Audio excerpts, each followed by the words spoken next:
Hey everyone, this is Fran from the 5-Minute Modeler, and today we're going to be switching North Grand Rapids.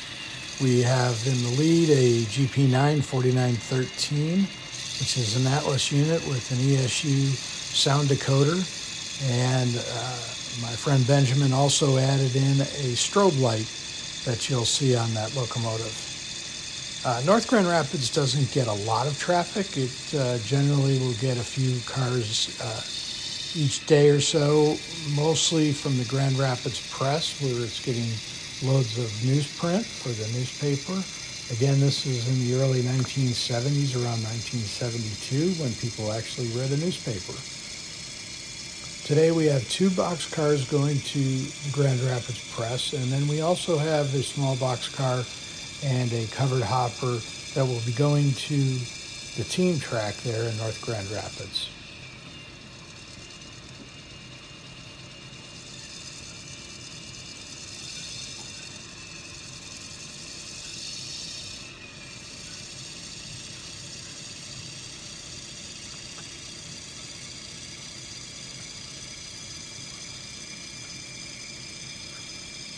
You'll see the Grand Rapids Hewitt yard facilities in the background of this as we proceed down the main line to North Grand Rapids.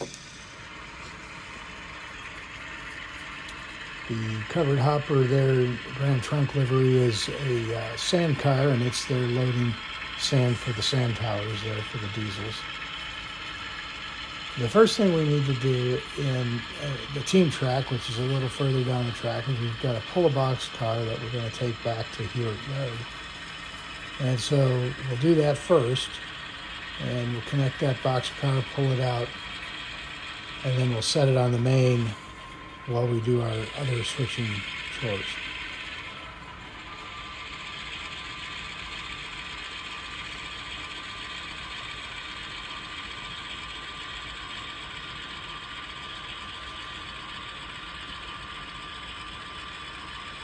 You can also see the elevated section of Grand Rapids in the background there. We've talked about that on other videos.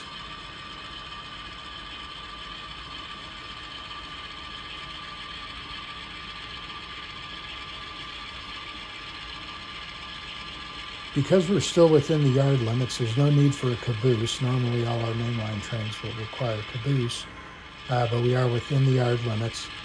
And in this case, because of the facing switches, most of these trains will be actually pushing cars into their appropriate sidings.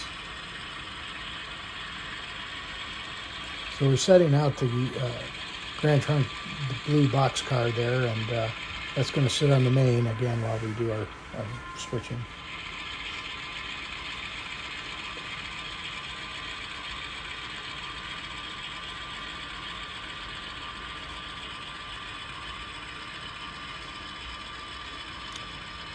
On the turntable in the background, you can see an old GR&I engine.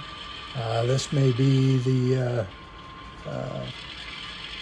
view of things to come in the next 10 years. Now we're backing down these 2 cars onto the team track, and again it's a covered hopper and a small box car, 40-foot box car. Not sure who the customer is for that.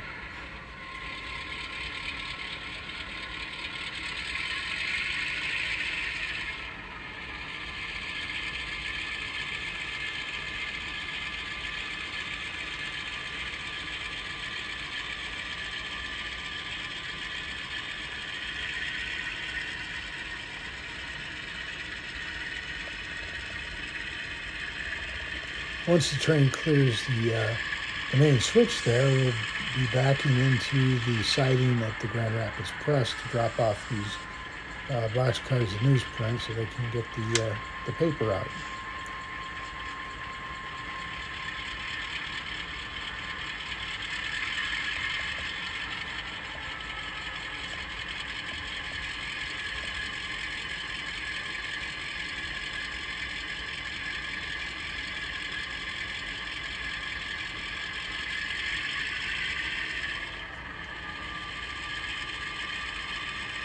For some reason today, there are no other cars at the Grand Rapids Press. Normally there'll be 1 or 2 box cars to pull and replace with the new ones, but there weren't any to pull today.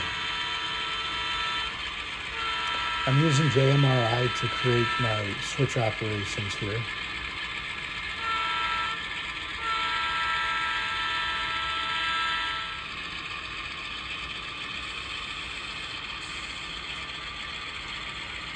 And that's crossing Plainfield Street, and it's blowing the horn for that.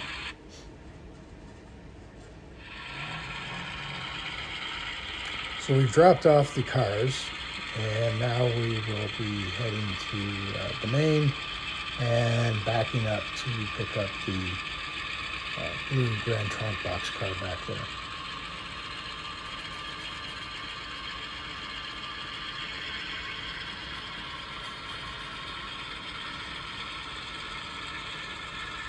And there on the right, you can see the the Grand Rapids Press building.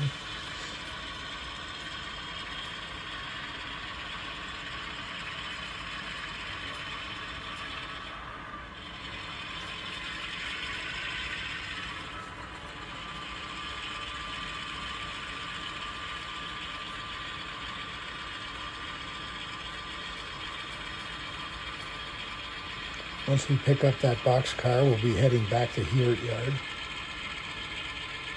where that car will be distributed to the appropriate track, outbound track, and the classification yard.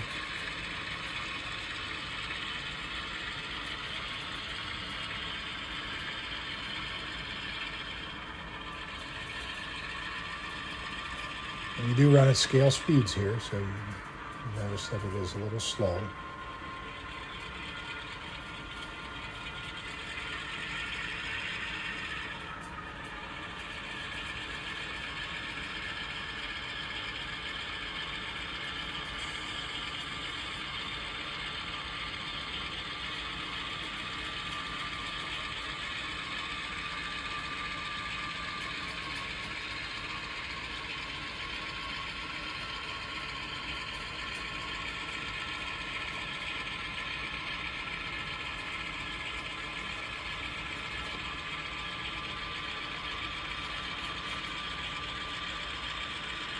Now our train is heading into Hewitt Yard.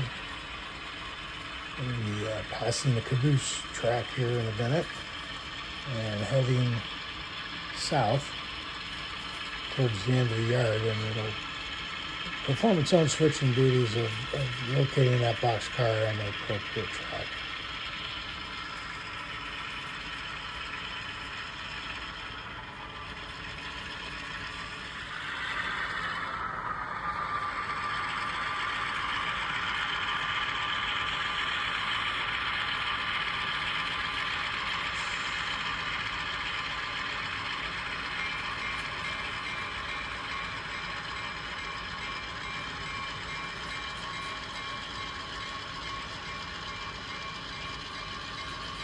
Well, thanks for watching another episode of the 5-Minute Modeler, and we appreciate you taking a look and take a look at some of the other episodes we have of some switching and also some tips and tricks that we use over here on the Grand Rapids and Indiana version of the Grand Trunk Western. Thanks for watching. Have a great day.